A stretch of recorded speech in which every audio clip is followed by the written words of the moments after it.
कृष्णाय वासुदेवाय हरये परमात्मने प्रणतक्लेशनाशाय गोविंदाय नमो नमः। हरि ओम। श्रीमद्भागवत महापुराण के चर्चा के प्रसंग में आइए सप्तम अध्याय की कथा आरंभ करते हैं। देवर्षि नारद जी वेद व्यास जी को ये बात की याद दिला करके कि आपने धर्म अर्थ काम मोक्ष के बारे में जितनी बार बार चर्चा की है आपके महाभारत आदि ग्रंथों में अथवा पुराणों में, उतनी बार बार चर्चा भगवान श्री कृष्ण जी की नहीं की, उनकी लीलाओं का वर्णन नहीं किया। अगर आप ये काम करेंगे तो जरूर आपको मन में शांति होगी, क्योंकि वेद व्यास जी के मन में संतुष्टि नहीं हो रही थी। संतोष संसार में सबसे बड़ा सुख है। संतोष नहीं है तो फिर सुख नहीं होता। संतोष से ही शांति प्राप्त होती है, तभी सुख प्राप्त होता है। वास्तव में सुख, शांति, संतोष ये मार्ग जो हैं भगवद भक्ति से ही समझे जा सकते हैं। प्राय हम समझते हैं कि सांसारिक सुखों के मिलने से हम सुखी हो जाएंगे, लेकिन जैसे ही हमारी कामनाओं के अनुसार उनकी पूर्ति होती है तो फिर नए दुख आरंभ हो जाते हैं। क्योंकि इस संसार के जितने भी भौतिक सुख जिनको हम कल्पना करते हैं वह दुख से ओतप्रोत हैं। तो आइए, जब देवर्षि नारद जी वेद व्यास से सहमति लेकर के स्वच्छंद भ्रमण करने के लिए चले गए, तो वेद व्यास जी जो हैं वो सरस्वती नदी के तट पर, बद्रीनाथ से ऊपर जो माणा गांव है उसके पास सरस्वती नदी है, उसके किनारे उनका आश्रम है, सम्यपरास नाम का स्थान है। वहीं पर जो है वेद व्यास जी जो है इस बारे में चिंतन करने लगे। ब्रह्म नद्यां सरस्वत्या माश्रमः पश्चिमे तटे सम्याप्रास इति प्रोक्त ऋषिणाम शत्रुवर्धनः। जो गंगा ब्रह्म नदी है, जो सरस्वती है, ब्रह्म नदी सरस्वती के पश्चिमी तटे, पश्चिम तट में सम्याप्रास नाम के आश्रम में, जहाँ ऋषि मुनि लोग यज्ञ करते रहते हैं, वहाँ वेद व्यास जी का अपना आश्रम है। उसके चारों ओर बद्री खंड मंडित, चारों ओर बेर के सुंदर वन है। और उस आश्रम में बैठ करके वेद व्यास जी ने आचमन किया और स्वयं अपने मन को एकाग्र किया, भगवान में लगाया, और भक्ति योग के द्वारा अपने पूर्ण रूप से अपने मन को एकाग्र करते हुए उन्होंने आदि पुरुष परब्रह्म परमेश्वर और उनकी योग माया को भी देखा।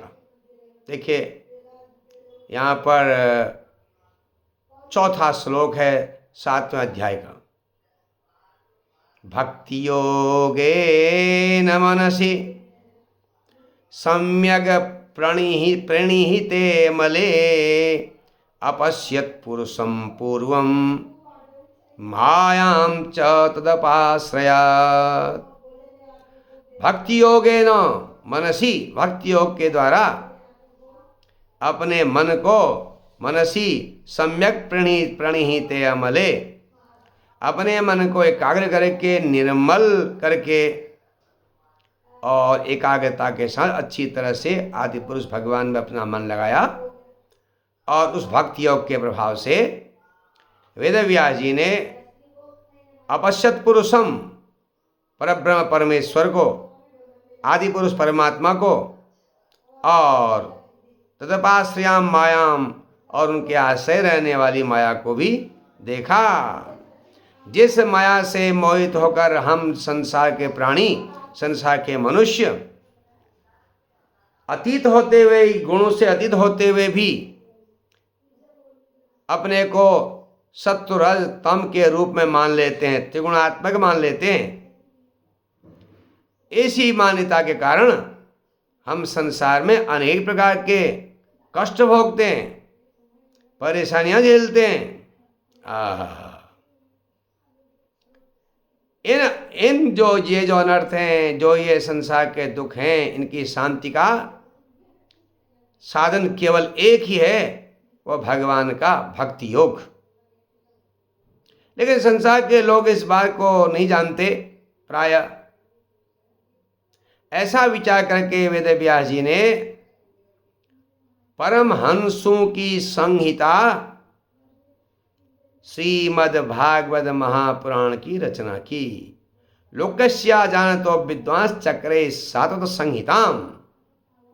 इसका नाम सात्वत संहिता है, परमहंसों की संहिता है। इसके श्रवण करने मात्र से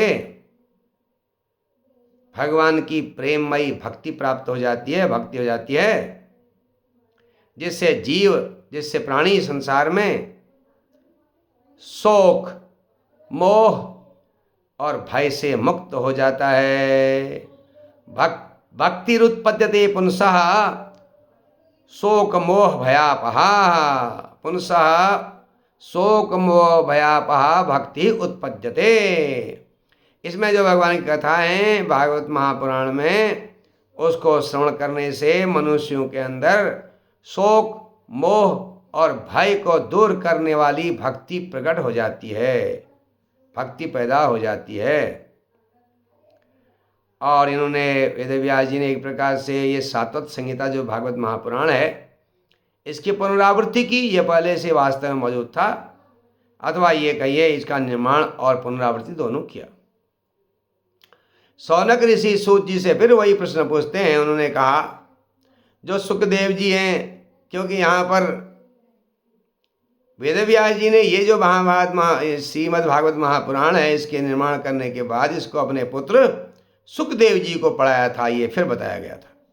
तो शौनक ऋषि जी ने प्रश्न किया कि सुखदेव जी जो हैं वह निवृत्ति मार्ग के हैं, उनको संसार से कोई प्रेम नहीं है, कोई लगाव नहीं है, वो निवृत्ति परायण हैं, उनकी कोई किसी भी चीज़ की उनकी इच्छा नहीं है, अपेक्षा नहीं है, वे सदा अपनी आत्मा में ही रमण करते हैं, आत्मा राम में रमण करते हैं। फिर उन्होंने इतने विशाल ग्रंथ का अध्ययन क्यों किया महाराज, ये बताइए, अध्ययन करने की आवश्यकता क्यों पड़ी?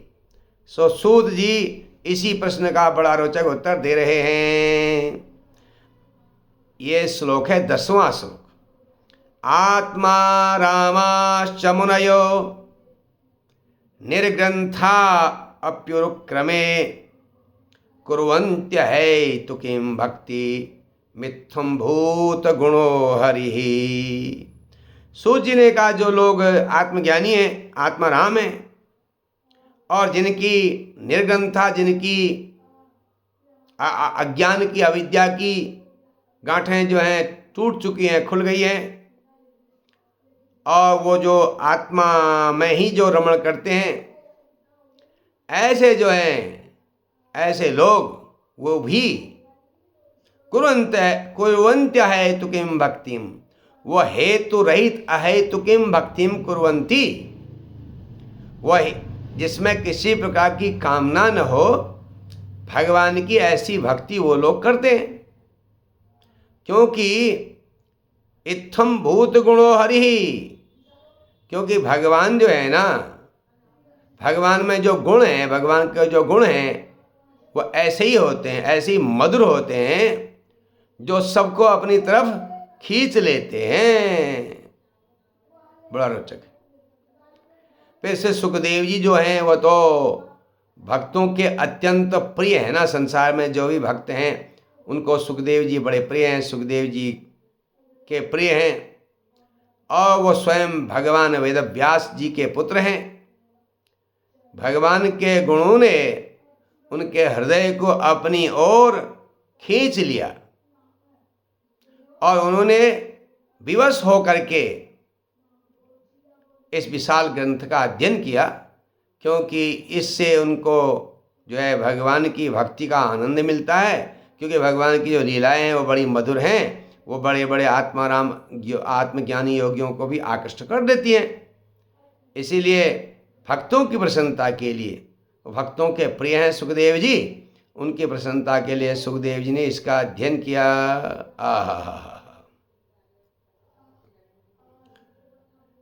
तो देखिए सूत जी ने शौनक जी से कहा, शौनक जी अब हम आपको राजर्षि परीक्षित का जन्म, परीक्षितोथ राजर्षेर जन्म कर्म विलापनम संस्थां च पांडुपुत्राणाम वक्षे कृष्ण कथोदयम। हे ऋषि लोगों, हे शौनक जी, अब मैं जो है परीक्षित का जन्म, राजर्षि परीक्षित का जन्म और उनके कर्म और उनके मोक्ष और पांडवों का, पांडुपुत्राणाम, पांडवों का जो है स्वर्गारोहण आदि कथा कहता हूँ। अब देखिए बड़ा रोचक श्लोक है, 13वां श्लोक। अब जब वो श्रीमद् भागवत कथा का आरंभ करते हैं तो देखिए कहाँ से आरंभ करते हैं, बड़ा ही रोचक है। यदा मृधे कौरव सृञ्जयानां वीरे स्वथो वीरगतिं गतेषु वृकोदराविद्ध गदाभिमर्श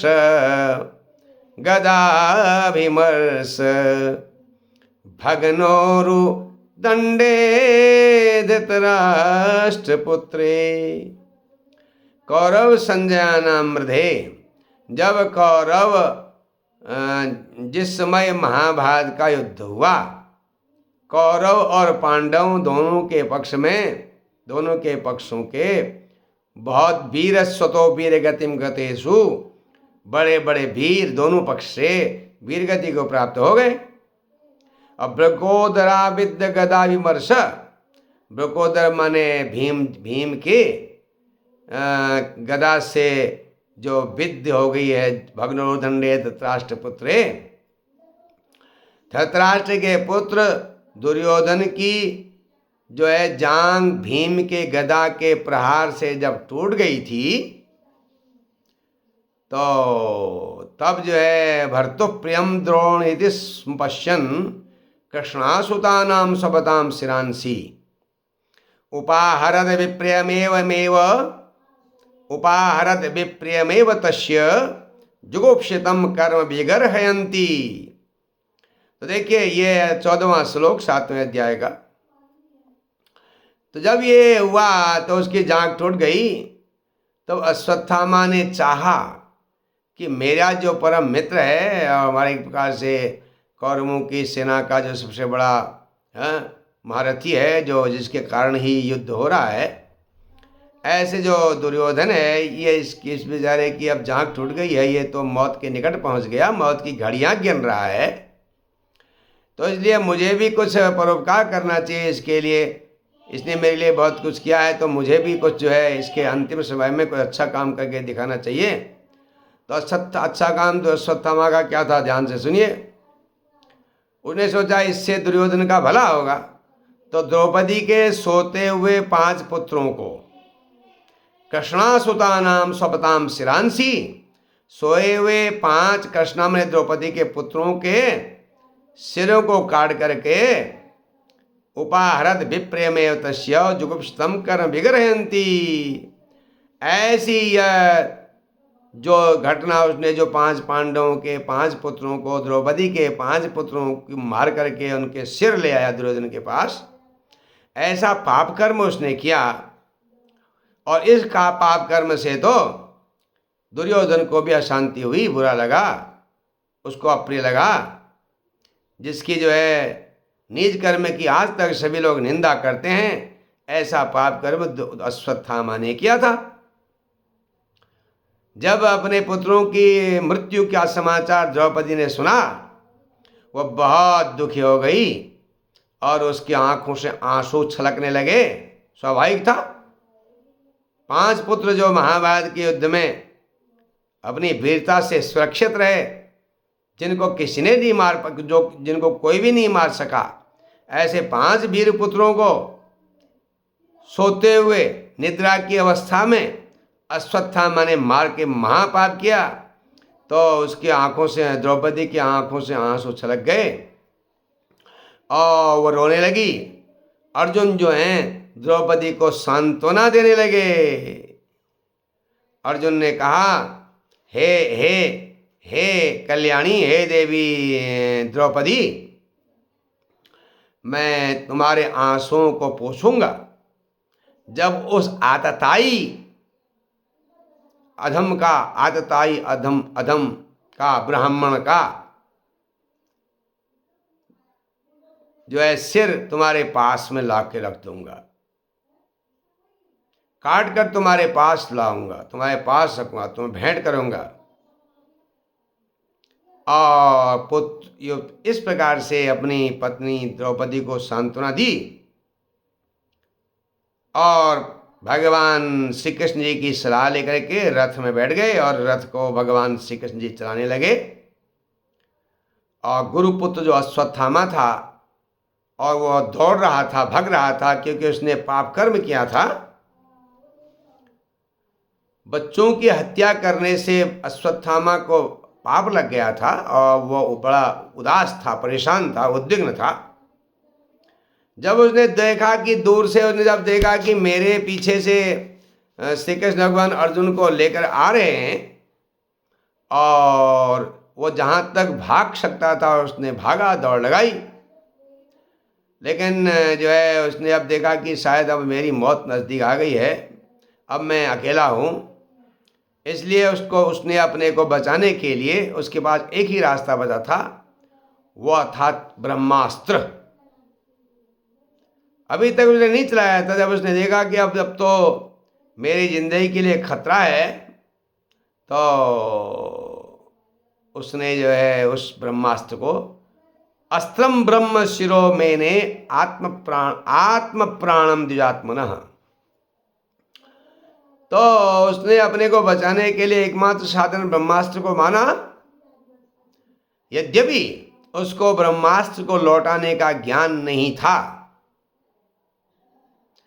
इसके आग्रह करने पर इसके पिता गुरु द्रोणाचार्य जी ने अश्वत्थामा को ब्रह्मास्त्र छोड़ना तो सिखा दिया था, लेकिन उसको लौटाना उसने नहीं सीखा था। लौटाने की विधि मालूम नहीं थी। लेकिन अब क्या करें, उसको लगता था कि अब मैं तो मर ही जाऊंगा, इसलिए मेरे प्राण जाएंगे, उससे अच्छा है ब्रह्मास्त्र चला ही देना चाहिए। उसने आचमन कर करके और फिर उसका जो विधान होता है ब्रह्मास्त्र का, जो उसका ध्यान किया और ब्रह्मास्त्र का संधान कर दिया। और उस संधान से प्रचंड ज्वाला पैदा हो गई, तेज प्रकाश पैदा हो गया। अर्जुन ने जब देखा उस ज्वाला की गर्मी से, अर्जुन बहुत घबरा गए। उन्होंने देखा भाई मेरे तो प्राण पर आ गई है ये क्या चीज़ है ये। तो अर्जुन जो है घबरा गए और उनको निश्चय नहीं कर पाए ये क्या कारण है ये जो मेरी तरफ आ रहा है। तो अर्जुन ने भगवान से पूछा, 22वां श्लोक, कृष्ण कृष्ण महाबाहो भक्तानाम अभयम कर त्वमेको दह्यमानानाम मपगपर्गोसि संस्रते। हे श्री कृष्ण जी, हे सच्चिदानंद स्वरूप परमात्मा जी, आप सच्चिदानंद स्वरूप परमात्मा हैं। आपके पास अनंत शक्ति है। आप भक्तों को भय से बचाने वाले हो। हे महाराज, ये जो भयंकर आग जो है ना, ये मेरी तरफ धड़कते हुए आ रही है। अब आप ही मुझे इससे बचा सकते हैं। बार बार ऐसे उन्होंने प्रार्थना की भगवान की और कहा, भगवान मुझे पता नहीं है ये क्या चीज़ मेरे तरफ आ रही है। किमिदम सुतकुतो वेति देव देव न वेद्म्यहम सर्वतो मुखमायाति तेज परम दारुणम। 26वां श्लोक। हे महाराज, मैं जानता नहीं यह भयंकर तेज जो है सब ओर से मेरी तरफ ही आ रहा है। यह है क्या महाराज, जरा बताएं। ये मेरी तरफ क्यों आ रहा है और इसकी उत्पत्ति कहाँ से हुई है। मुझे बिल्कुल पता नहीं है महाराज। श्री कृष्ण भगवान जी ने कहा, 27वां श्लोक, वेत्थेदं द्रोणपुत्रस्य ब्राह्ममस्त्रं प्रदर्शितं नैवासो वेद संहारम प्राणबाध उपस्थिते।